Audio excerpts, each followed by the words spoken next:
is a privilege to be here in Wales, to join a bunch of people in watching the Wales-England rugby match later on today.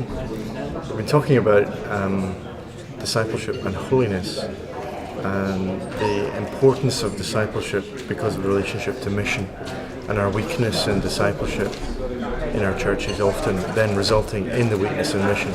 We're all concerned for our nations and for reaching them for Christ, and the way that the church functions or not is so absolutely key to that. We've had a great time this morning discussing numbers of issues, actually some quite deep theological issues but with very practical implications. The reconciling work of Christ on the cross, actually creating a united one new humanity or a body. So there's been some really interesting questions coming from the group here about unity and division and the way that that really hampers our mission. More particularly today, though, we're looking at our view, our biblical view of what the gospel actually is, the scope of the gospel, the scope of redemption.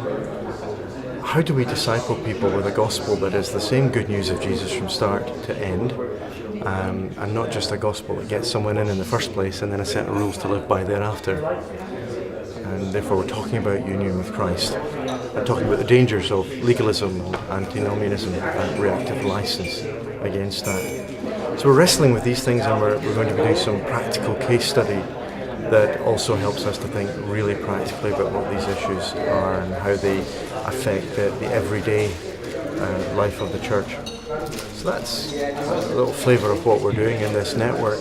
The concern is to see people better equipped to love God's people to maturity in Christ for the sake of the functioning of the whole body, for the sake of the mission to bless the nations.